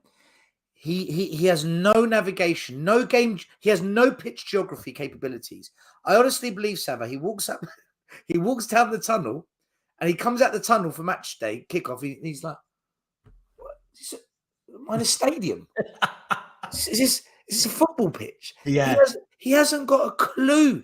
He's such a thick player. Nice. That pass against Brentford that's done all the rounds on Twitter and social media where he's looked up, seen an empty space and whacked it off the field, a 60-yard pass. And Sanchez, who's quick, is trying to chase it down and couldn't get it. I watched him against Leicester. He was shocking. Yeah. I hate it when fans say, oh, he's young, give him a chance. Oh, but he's got potential. Stop. If Barcelona don't want him, what is he doing at our club? If no one in Spain wanted him, what is he doing at our club? This guy is a terrible football player. He hasn't got a brain. He's got no game geography. He might score the odd goal. He might win the odd header. Overall, as a football player, he is not anywhere near the levels of any top 10 Premier League team. It's a tragedy he's at Spurs. I don't want to go in hard on him because it's not his fault. We signed him. We scouted him. He never knocked on the front door and said, guys, here's my CV. Can I have a job? We said, hey, we want you here. It's our fault. Okay. It's the club's fault as always. They found him. They scouted him. They headhunted him. He's come to the club. He's a tragedy of a player for Tottenham. Mm-hmm. I give him literally at best a 3 out of 10. And I'm being nice. Mm-hmm. He's crap, Savva. He really is not a good football player, and he's not going to become this good football player that people think. He's dreadful. He's a dreadful player. He's no good. He hasn't got a clue where he is. No idea. Okay, let's go. Before I bring you back in, let's go to some more comments. I heard that it was Jose number 2 who caused the sacking of Jose at Spurs. Yeah, that's doing the rounds. Your mate Son Over Salah flexing a Carling Cup. Please, again. This is the only cup we've won in 20... Hang on, let me get this right. So 2008, 19... So in 24 years, we've won this cup twice and nothing else. Still, help... Spurs fan. This isn't a Spurs fan. They're not Spurs. Still, help me understand this backwards mentality that our fans belittle. They need life coaching. It's beyond me. They need life coaching. It's beyond me. They belittle the Carling Cup. Yeah, they belittle Europa Leagues. But we can't win any of these. What? I mean, I don't think Son Over Salah is an actual Spurs fan. I think it's too... It's a troll. Yeah. Okay. We need powerful striker or winger like Haaland. I mean... A striker would be nice. Yeah. Dane Scarlett, do you remember what everyone said, Savva? But we got Dane Scarlett. He's the Kane replacement. Absolute madness. The same people that said Troy Parrott shouldn't be sent out on loan, and he's got about 7 goals all year in League One. Darryl said Conte needs to get players who can assist and score. Yeah. Lookman Young says, pick up. Oh, God. Okay. Sorry. You're saying hello to someone in the comments. Perfect. Conte won a title last season. Okay. Not at Spurs. Not at Spurs. Not at Tottenham, buddy. Son over Salah, please never try and give me a football lesson. Yesterday, you were telling me that. Remember, I told you off air, Stel, that Brian Clough wasn't as good as Poch or Conte. This is that guy, and he's trying to give me a lesson. One of the greatest English managers. Okay. Stelios and Savva link up. It's like Berbatov and King. Thank you, mate. I'll ask you a question. Which one of us is Berbatov and which one of us is Robbie Keane? You look more like King. Yeah, but I can't. I'm too unfit these days to do the role, the kind of cartwheel when he scores. So you might have to do it, mate. He's back. I mean, there were many other clubs in from Ndombele. Okay, none of them bought him though. There were many other clubs in from Ndombele. Shame they don't now. Correct. Yeah. Stuart Austin. Damn, we produce some average players. Yes. Paul, hello, Paul, has said it's a big if, but if Levy goes big this summer, well, there's the first joke. Thank you. I would expect Conte to sign a long-term contract to show that he's committed. We can't emulate Liverpool without that. Can I flip this? Go.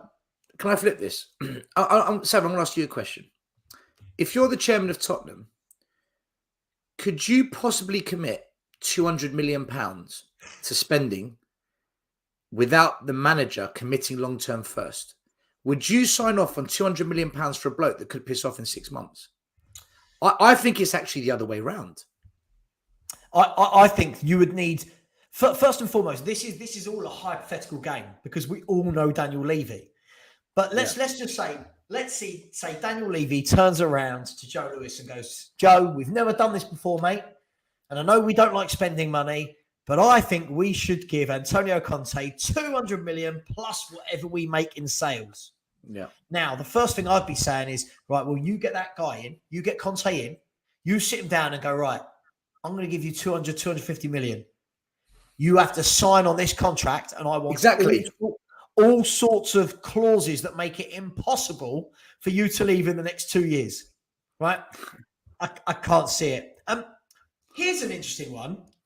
Actually. Now, forget who said it, but I hear this a lot still. Around that time, money was tight because we were building a stadium. You're lucky we didn't do what Arsenal did and sell our top players. Now, still, here's the big one for me. Arsenal won FA Cups. We didn't. Right. Arsenal was still winning trophies, right? But if we bring it back to us, forget the Arsenal bit. Let's bring it back to us. I don't think most of these fans can wrap their head around how we have paid for this stadium, right? Lots of our fans saying we're a stadium to pay for. I'm not quite sure they realise that I think I read somewhere, it was like 80%, 85% of it was paid for with loans. Yeah, we borrowed the money that was borrowed, i.e. a mortgage. Now, for some of you, people like Son over Salah, who probably hasn't got a mortgage, he's that young, probably not understanding that what this does is this just takes it from me, right? Let's look at me and look at Tottenham Hotspur, right? Richard Savva has a mortgage. I buy a house that I cannot go, oh, here's X amount of hundreds of thousands. Please, can I borrow some money? I'll pay you back each month. I promise. Boom, boom, boom. If I don't pay you back, kick me out my house. Yeah? Now, let's simplify that to Tottenham. Tottenham, as a 8th richest football club in the world, are doing the same thing. They've borrowed X amount of money from the banks to buy this stadium, right? Then, if we go one step further, Daniel Levy has then taken out a different loan, i.e. to remortgage, if we're looking at that purposes, at a better rate since we borrowed that money. That means Spurs pay back £30 million a year. Now, to break this down even further. Savva, sorry, just to let you know, they've refinanced. It's 25 million now. Well, there you go. Yeah, 25 million a year. Yeah. Now, just to let some of the younger people know in there, 25 million a year is not a lot of money for a football club that can make 25 million, 30 million a year on food and drink, right? Plus all the money we make from the Premier League, from Europe, from endorsements, from marketing, from Sky, from season tickets, merchandise, right? Lady Gaga, boxing, NFL, right? So when people tell me that there was no money because we were building a stadium, please do not be so naive to believe that Daniel Levy and Joe Lewis went, hang on, here's £1 billion of our own money. Go and build a stadium. So apologies that was a little bit of a minute rant, but no, that is not an excuse that we were building a stadium, because still 3, 4, 5 years down the line, we are still not investing properly in this team. Am I wrong, Stel? Well, I want to go back to something you said to me, right? The excuse was the stadium. Well, It's now been built. It's fully operational, making money. The excuse was the training ground. That's been built. The excuse was, just repeating what you said. The excuse was no world-class manager. We got one. The excuse was director of football. We got one. The excuse was COVID. Well, that's over. We're back in the stadiums. Football's back up and running. Everyone's paying money for everything. The only other excuse possibly left was, well, go and find me a billionaire owner. Who's going to pay $2 billion for a club? Go and find me this owner. Chelsea have done it in 60 days. They put the club for sale. They found people prepared to pay $3-4 billion. There are no excuses left. No excuses. None. There is no angle any fan can come in at and not now point the finger at Levy and Joe Lewis. All these excuses: stadium, training ground, football manager, football director, COVID, big new owners with lots of money. It's all been disproven now. We're done. There's no excuses. There's no excuse. That's what I'm saying. Savva Stel, I'll tell you what, mate. I'll send you the link. Jump on with us right now. Jump on. And I'll tell you, this is what makes me laugh. Be really, really careful here. When you're saying I act like a massive historian, is that your way of saying that I just know the history of the club I support? I was 10 when Spurs won this FA Cup. I was 10 years of age. I was there. So I don't know what that's got to do with anything. But listen, Savva Stel, in front of everyone who's watching, all the 45 people that are watching, I'm calling you out. Come on the show, argue with me and Stel about Spurs history. Because whether I was 8, whether I was 1, whether I wasn't even born yet, the facts remain the same. 1991 was the last time we won an FA Cup. Yeah. It's a fact. Yeah. The facts remain. You can call it nostalgic. Facts remain. Brian Clough was a world-class manager who did the impossible. Facts remain. Bill Nicholson was the last Spurs manager to win a league title. Facts remain. It doesn't matter how old someone is. Savva Stel, let me ask you a question. He won't come on. Have you ever experienced being on a high road with 200,000-300,000 people jumping up and down, celebrating your team, bringing a trophy back to your stadium? Have you ever experienced that day, that moment of where the whole town, roadblock, police helicopters, you can't get in or out, and it's one big festival of blue and white when you lift a trophy and all your players stand in front of you and give a speech, and it's the most greatest feeling. Have you ever experienced that? Like, have you? Because if you haven't, it's very difficult to listen to what you're saying. It's really difficult. Sorry. This is another troll called Matt Bringuzzi. Now, the reason why they're a troll is you're telling me that in 1991 that footballers were part-time mechanics and teachers, and that's why we won. And footballers now are more athletes, and the level is much higher. Let me just give you a bit of let me give you a bit of a lesson, right? In this particular era, there were players like Roberto Baggio, Paul Gascoigne, Vialli, Romario, Bebeto, Stoichkov, Maldini, Baresi, Beckenbauer. Probably actually a bit too late for him. Lothar Matthäus. Hoddle, Lothar Matthäus, Matthias Sammer. Maradona. He was still playing. Maradona. Like Batistuta. I mean, I could go on. Paul Gascoigne. Paul Gascoigne. And Paul Gascoigne. The best English player ever, maybe. This is our fans belittling the success our club has had whilst belittling other clubs who are successful now. Think about that. Use this before these. Think. Right, Robster has said Emerson should be at Aquin Stanley. I agree. He's dreadful. Peter said the biggest worry isn't Royal. It's more the fact he's not another right back in the academy that can even... Yeah, I agree. The fact that we do not have a right back in our academy or under 21s, under 23s that can play instead of this bloke is an indictment of what we have not produced. I agree with that, Stel. We've got Lavernier. Lavernier's a good player, but the problem is, and again, this is the problem. Do you give Lavernier his debut away at Anfield? Hell no. So I'll go back to what I say. The managers are under too much pressure to take the risk on a young player at Spurs. It's just Stel, it's been solved. It's been solved. It's not his football, it's his language barrier. That's why he can't pass the ball 5 yards. Yeah, of course. And if I was a dart player playing darts in Germany, apparently I wouldn't be able to hit the treble 20 because I don't speak German. That. Yeah, I guess Eric Dyer, who's Portuguese, he can't translate for him because they speak the same language. Just to let you know, they both speak Portuguese. See, you can never take anyone serious who thinks Poch is better than Clough. Oh, absolutely crazy. Let's see, we got Emerson over Tomiyasu. Yes, we did. Unfortunately. Hate it how you're writing off a young player from a foreign league. Watch him play. He's dreadful. Stuart Austin, he's a tragedy. Yes, he is. Sarr won't play more than 10 games next season. Son v Salah, I'll tell you what. If you don't write him off, go and get a Spurs top and put Emerson on the back. Wear your Emerson jersey, because I've never seen anyone at Tottenham with Emerson on the back of their club shop. I'll tell you what I like, and I probably pay too much attention to Son over Salah, but what I do like about him, Sel, is he brings up all the clichéic lines that the fans with footballers as their it exposes the problem. Right?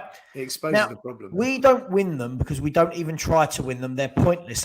Under Poch, we were chasing titles and we're in the Champions League. How many did we win? No. How many did we win? Hang on. Forget that still. But this is the biggest lie I've ever heard. And I hear this all the time. Poch made it through to how many League Cup semis and FA Cup semis? And didn't he make one League Cup final as well? For a manager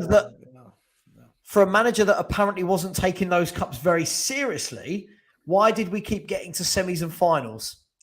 Again, use this before you use these. That should be my logo. A picture of that and a picture of these. Mock, you said that already, I think. Levy wouldn't even go large in Burger King. Very true. Levy outspend 200 million. Yeah, I agree. Yeah, What's Arsenal winning trophies got to do with them selling players? I don't even know what that kid's talking about. Between Anfield, Emirates and Stamford Bridge, which one is the most cursed stadium in your opinion? What, for us to visit? For us. Stamford Bridge.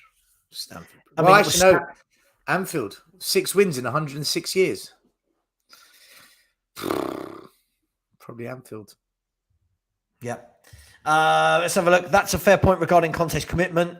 Yep. Still, we seem to be stuck with some kind of standoff when we're there, where we are waiting in limbo to see who'll commit first. Yet, I'm told there's a plan.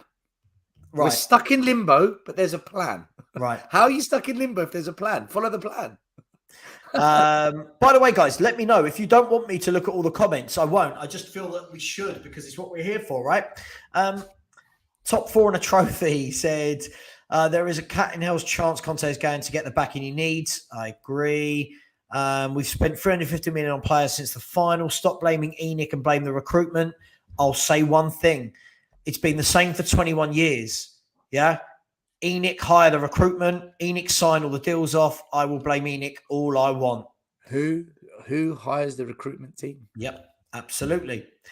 Party over party, no, dude. Why wouldn't he say Stuart Austin like it's Stel? It's all on Levy. Yeah, I think this is in response to me saying, come on and debate. If people like you can't, that's why you sit there with no argument. Because if you came on and tried to discuss facts, stats, and dates in our history, you know that Stel and I would absolutely run you into the ground because you don't know it. Best excuse was last window we could get players because of the Olympics. Yeah. We'll wait for the Olympics to end to sign Brian Hill, a player who we then sent back within 3 months.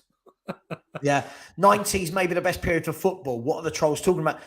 Mister, I was having this chat with a few work colleagues the other day, and we went through in our lunch hour. We were looking at some of the best players we could name from this era from the last 5-10 years and all the players I could name from the 90s. And I was just writing and writing and writing. And when you went past the Messis and the Ronaldos and the Neymars, and that there wasn't loads and loads and loads and loads of world-class players that were sitting underneath that. When you go back to the 90s, I mean, the Italian league did, the Spanish league did, even the French league, the German league. How much quality were in the World Cups? Italy 90, France 94, USA 94, France 90. Do you remember Bebeto, Romario, Stoichkov, Hakan Şükür, people we forget about. These were top players. The Laudrup brothers. These were excellent football players. The 90s, we were flooded with like footballing players, footballers that could take on a man, score world-class goals, create world-class goals. Mm-hmm. Some of the best defenders ever, especially the Italians, some of the best Maldinis, the Cafus, the Baresi's. Come on, these were elite level players. Mate, it was ridiculous. It was amazing. You don't have that many now, but because now it's all pass and move.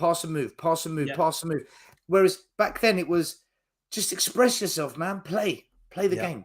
It was different. Daryl says George Best could run rings around half these days, and he'd be half pissed. Yeah, I mean that guy was sensational. I mean, how many of you got to see George Best play? I sadly didn't live, but when you go back and watch the videos of him, it was a joy. They enjoy trolling for the reactions. Yeah, but come on, Joseph, if I don't pay any attention to it, then we don't have as much fun, do we? So as long as it doesn't get rude. Amzo, I think this is in regard to Emerson Royal. English. Yeah. Mora is also Mora's Brazilian. So they've got the cultural connection as well. It's nonsense. He just can't play football. Dave, as poor as we were in some parts of the 90s, we won trophies. We had fabulous players who are rightfully legends. In 30 years' time, people will look back and see this era as a darker period. I agree. Yeah. Agree. Because at the moment, I'm looking back at the last 10 years going, didn't manage a trophy in the whole of that decade. I don't know what it's called, between 2010 and 2020. And yet, younger fans will tell me that was our best squad we had since we won the league. They don't know. Make that what you will. They Simply Ace. Poch did a very good job, but won 0 trophies.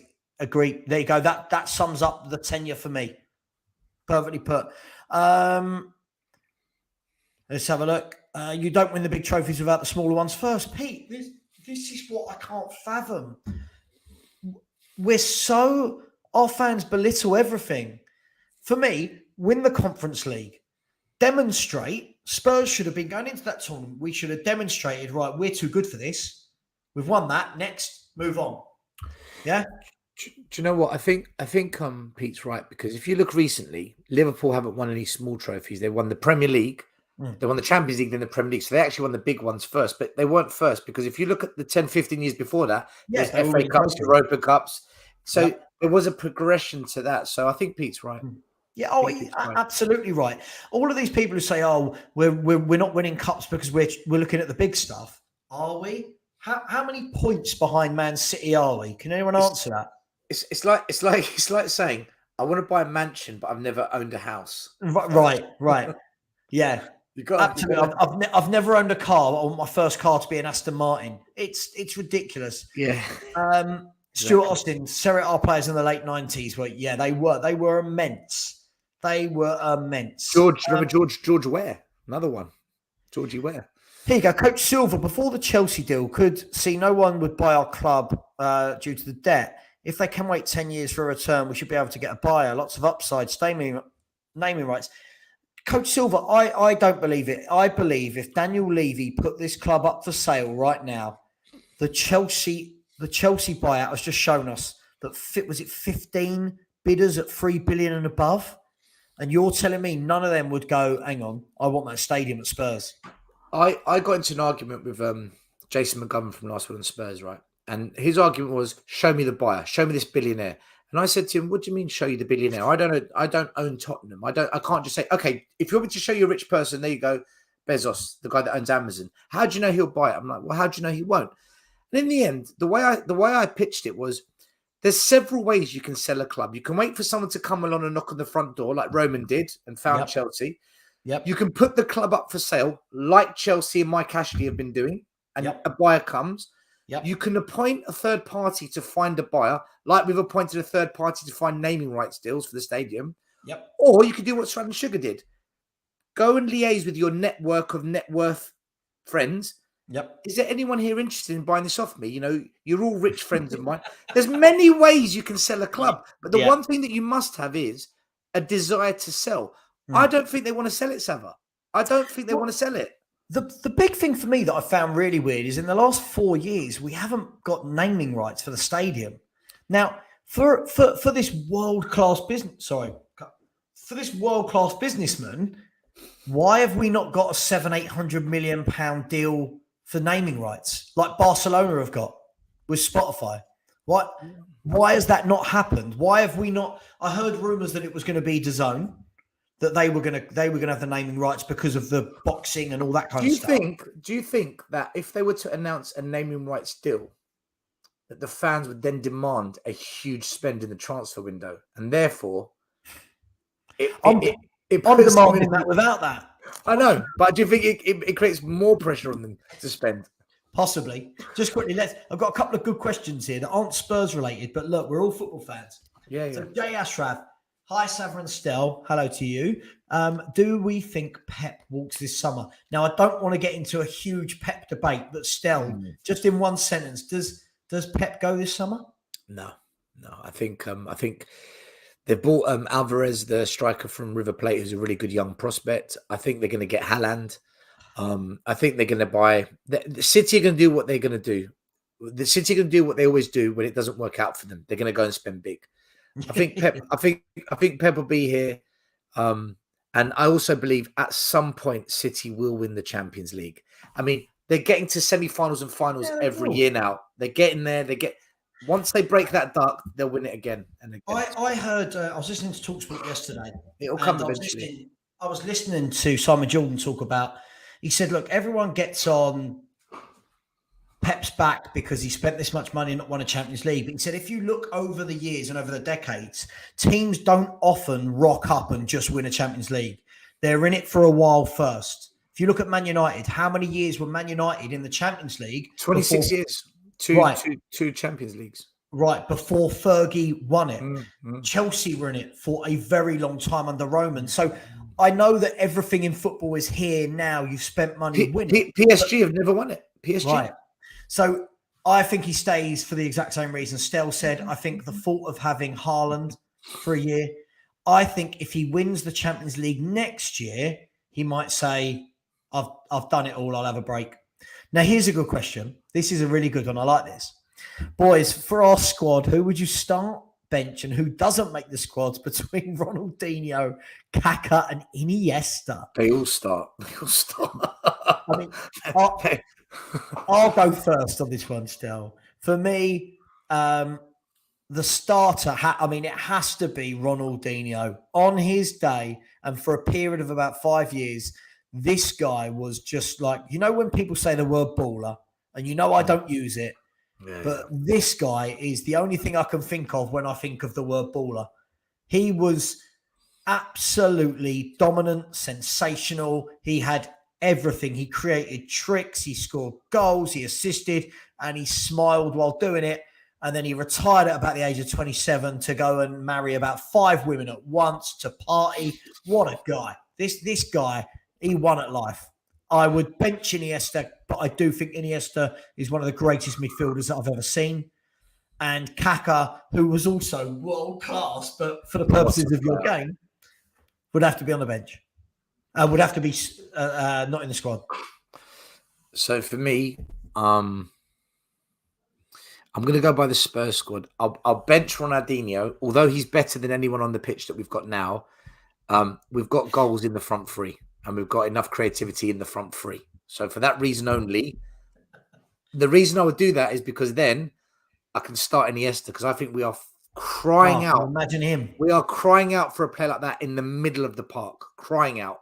Yep. I'd start Iniesta and probably, I'd be the same as Savva. I would, Kaká doesn't make the squad, but Kaká was personally one of my favorite players growing up. I love Kaká.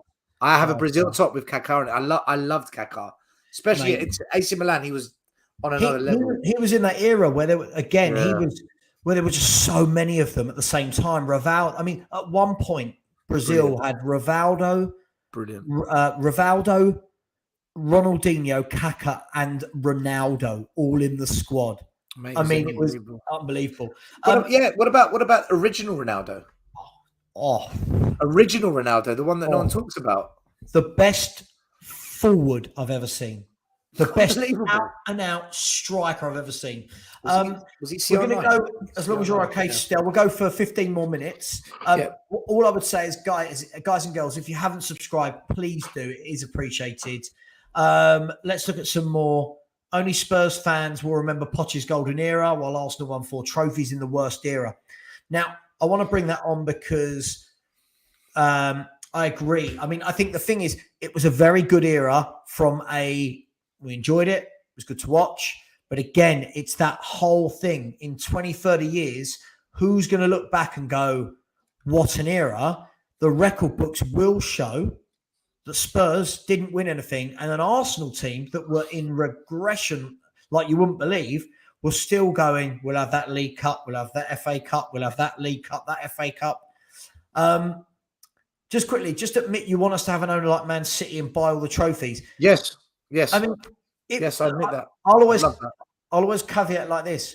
If it happened, great. Why would I say no? But what fans like Stel and I have actually asked for the last 10, 15 years is that our owners show some ambition. So no one's talking about 200 million a window.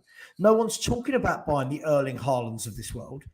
But what I am saying is stop buying the Rodens, the Sars, the Gills, the Gallinis, the Njis, the Nkudus, the Stambulis, the Sessegnons, the Jack Clarks, the Lascelles. Oh, Jesus. Has he even played for us? That's all we're saying. Jack Clark, Jesus. Do I think Spurs under the last 20 years should have won a league? No. I don't, because other clubs have got more resources. Do I think it's an absolute travesty that the last 20 years has been our worst trophy drought in the club's history? Yes. And that sits under ENIC, I'm afraid. And again, whichever way you spin the record books, this is our worst drought in our history. The thing with this question is, just admit you want us to win, to have owners like Man City and win trophies. Well, what's the alternative? What we've got now? Exactly. Then yeah, I do want the others. I do want the alternative. Yes. Yeah. Are there any players from relegation threatened teams you would fancy? Stel. Who's going down? Burnley. I like Burnley centre back. I think he's better than Davies and Dyer. Yeah, I'll take him. Yep. Who else is going down? Norwich. There's no one in Norwich. Oh, is that midfielder with the blonde hair plays? Young kid plays for Norwich. He might be worth a go. Then again, is he an upgrade on what we've got? No. Max Aaron's definitely not. I don't understand the hype with Max Aaron's. I never understood it. For me, I'm going to say no to all of them, other than Tarkowski. For me, I think he's better than what we got. Yeah. Again, if we're looking at being a Champions League club or a club with ambition, then we need to stop just going to these smaller teams and taking their players, and we need to get some better players. Oh my God. Wolves came back to draw 2-2 against Chelsea. I've just seen it. Wow. I think Chelsea are on their hollybobs, aren't they? Coach Silva, yeah. Actually, sorry, Savva, I'd take Sarr from Watford. Yeah, I'd take Sarr. I don't mind him. I think he'd be a good squad player. Yeah, I'd take Sarr from Watford. Coach Silva said Villa, Ardiles, Roberts, Archibald, Hoddle, Waddle. We used to have teams of quality, or at least players who cared. Now performances can't even be lifted for $1 million bonus for top foot. Coach Silva, you can't tell the younger generation this. They don't know these players. These players, every single player you've mentioned there walks into this 11 we've got with one leg and a broken arm. Nobody in this Spurs squad comes close to the leadership skills of Graham Roberts. None of them. Oh, none of them. Embarrassing. None of them. Who's next? Oh, it's our mate again. 315 million since the Champions League final. Is that not ambition? Hiring your boyfriend Jose, I mean, grow up. Is that not ambition? Hiring Conte, not ambition. Now, again, let's break this down. 315 million spent over 4 years. On what? Hang on. What? Yeah, what have we spent it on though? Right. I'm getting to that still. 315 million over about 7 or 8 windows, right? Break that down for me. That averages what? 40 million a window? Brilliant. Am I meant to be happy with that? No. Hiring my boyfriend Jose, right? No point hiring my boyfriend Jose or your boyfriend Conte if we don't back them with players. You can't just look at the 315 million number because here you go. Here's one for you, Stel, and I'm just going to give Savva Stel doesn't know his football, and his dad's done a really bad job at giving him the club history about that. That 315 million, or even before the Champions League final, let's go back even further. In Poch's era, we bought 27 players, 27, of which about 3 or 4 of them were successful. Now, I'm not blaming Poch. Mm-hmm. Since Poch has gone, we signed about 10 to 15 under Jose. We signed another 4 to 5 under Nuno. We signed another 2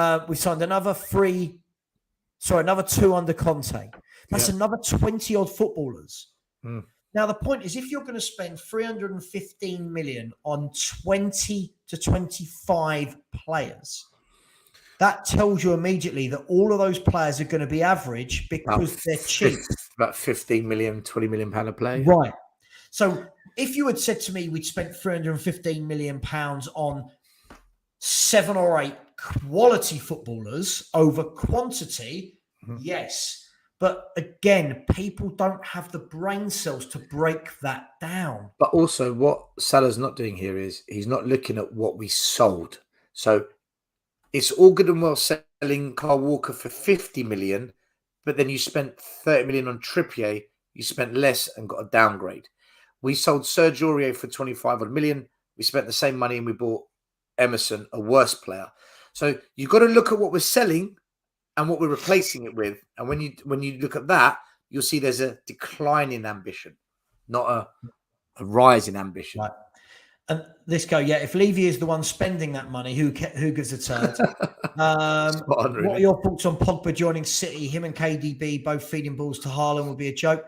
I don't think he'd last 2 minutes playing for Pep Guardiola with the intensity and the Guardiola has come from La Masia, right? Where their rule is if you lose the ball, win it back within 3 seconds.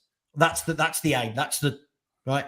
I can't imagine Pogba ever doing what the likes of Gundogan, Bernardo Silva, these guys will track back. They will fight. I can't see him being a City player. But the one thing I've realised with Paul Pogba is he's at his best when he's got a quality holding mid behind him. So for France, he's got N'Golo Kante, which frees him. Right. When he was at Juventus, he played really well, but who was behind him? Pirlo, one of the best centre mids that's ever played football, right? Well, at least for Juventus and in Italian football. At United, he's got McTominay and Fred. So if you were to put him in front of Fernandinho, maybe there's a thought process there. But I do agree with Salah. Has he got the work rate for a Pep team? I don't know. No, I really don't know. That's a big ask. This is the thing. Top managers, Pep, Klopp, they demand that you can't go in and have one good game in 5. They demand every game you are on it. Next one. So Son of a Salah has said that Levy's not a scout. He's brought in Paratici for a reason. I think when I hear what about Arneson? What about Baldini? What about Mitchell? What about Camoli? What about all the other ones he brought in and then fired? Whose fault was that? And if you look in the last 5-10 years, players that Levy's had put in front of him by these scouts that he didn't get over the line. Grealish. Mane. Skriniar. Bruno Fernandes. Dybala. Castagne. The problem is, it's all well and good saying it's not Levy, it's the scouts. But you're telling me that none of these scouts found good players. I'm sorry, I don't buy it. I don't buy it. you're telling me that the Liverpool scouts are that much better than our scouts? I don't buy that. I reckon they've got more. I think they trust the scouts at Liverpool, Savva. They trust the scouts' findings. Like Paul Mitchell, he walked out. I know they said it was mutual agreement, but he walked out on the grounds that Spurs started changing their transfer habits. He recommended certain players, but the club wanted to rather spend the money on Nkudu and NG. Are you telling me Paul Mitchell scouting Kinmin's son, Dele Alli in his prime, Toby Alderweireld, Wanyama, from bringing these players in, he went to Nkudu and NG? Yeah, no. At the end of the day, I think people need to understand how this club operates.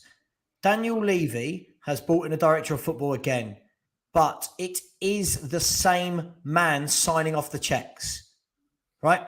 If that was not the case, why was Steve, what's his name, Hitchin, in Inter Milan having talks with Skriniar for 2 weeks? If Liverpool's owners went to Inter Milan to get Skriniar, they'd bring him back in 24 hours. Again, this is where these younger fans do not understand how it works. They don't. You don't just think that Daniel Levy said to Paratici now, right, you do every deal, you negotiate. Do you believe that? And if so, if that is what's happened, and yet his first window with Spurs was Royal, Galini, Sarr, and Hill, then I'm sorry, lads, but Paratici is awful. So which one is it? Which one is it? Is it Levy, or are we now blaming Paratici? Yeah, look, so I'm going to wrap up in a couple of seconds. So what I'm going to say is, anyone else got any last questions? We've got 4 minutes. If anyone's going to ask any questions. But Stel, my question to you is this. Yeah. Had Spurs have got Grealish for the extra 5 million? Had we got Bruno for the extra 10? Had we got Skriniar and paid the extra 10 million rather than spending 18 or 20 on Rodon? Do you believe with 3 or 4 signings like that we would have made Champions League a long time ago, and we'd be having very different conversations right now about our club? Hands down. No question of a doubt. Because when those times when Kane got injured, you've got the goal scorers. Those times when we lack the ability to unlock the doors, a bit of creative spark. Well, you've just mentioned the players that have got it.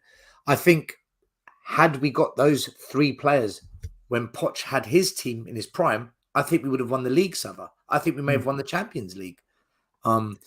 It's a no-brainer. It's a no-brainer. We've always lacked those extra 3 or 4 quality players. We've always lacked them. And then when we do get them in, we've lost some at the same time. Like Moussa Dembele's moved on. Toby Alderweireld's moved on. So it's almost like, why couldn't you get a Romero when we had Toby and Vertonghen? Why can't we do it when we've got a good team? Why have we got to do it always as a replacement?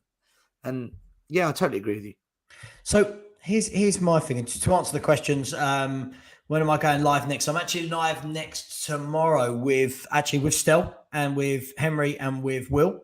And I'll be live from New York. I fly to New York in about, what's the time? I leave in about 12 hours to go to New York. So I'll be streaming from there. And then I'll do one midweek. If we beat Liverpool, I can't wait for the amount of stick I'm going to get. But never mind. I'll just be glad we've won. And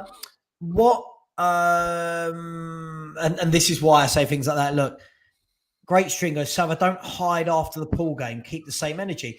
Now, party after party. You too, buddy. If you know anything about people like Stel and I know he didn't bring you into it, Stel, I'm just backing you up for numbers here. If you know anything about us, we have said this same stuff for over a decade. Beating Liverpool doesn't all of a sudden make me go, oh, hang on, maybe the club have got it right and the strategy is... No, if we beat Liverpool, I'll go, wow, fair play. Didn't see that coming. They proved me wrong. But here's what I want to say still, right? For all these people who keep saying it's not Levy, right? Yeah. How many players? They've been here 21 years. So I reckon that in those 21 years, we've probably seen 400 odd players pass the books. Yeah. I don't know. Somewhere in the region of 300 to 500 footballers. Yeah. We've seen 17 different managers.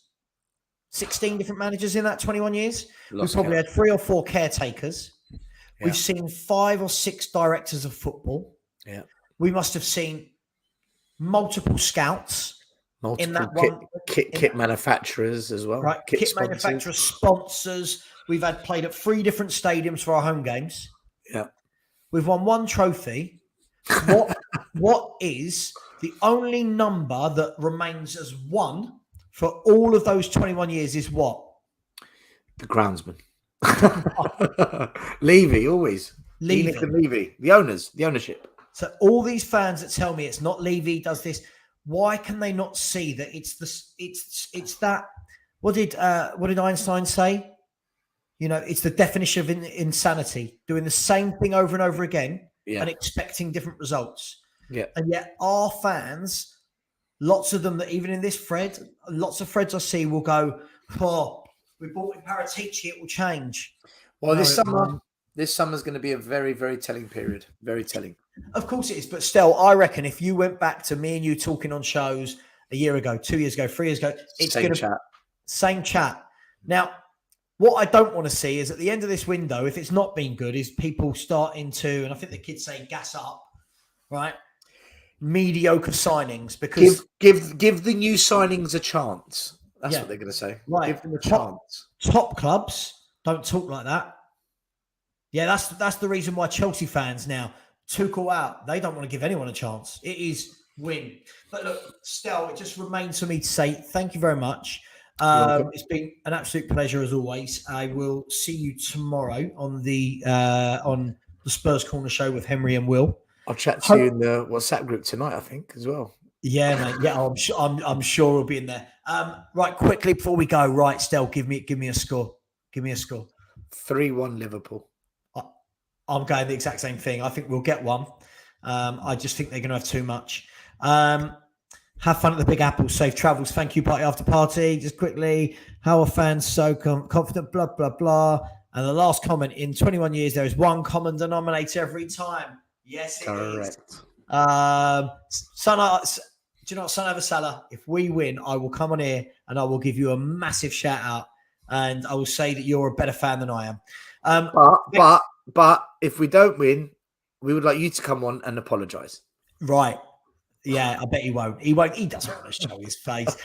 Still, see you tomorrow. Anyone who hasn't, please subscribe. Please share this around your Twitter or YouTube or whatever. Thank you very much. It's been a pleasure as always, and I will catch you tomorrow. Cheers all. Bye-bye.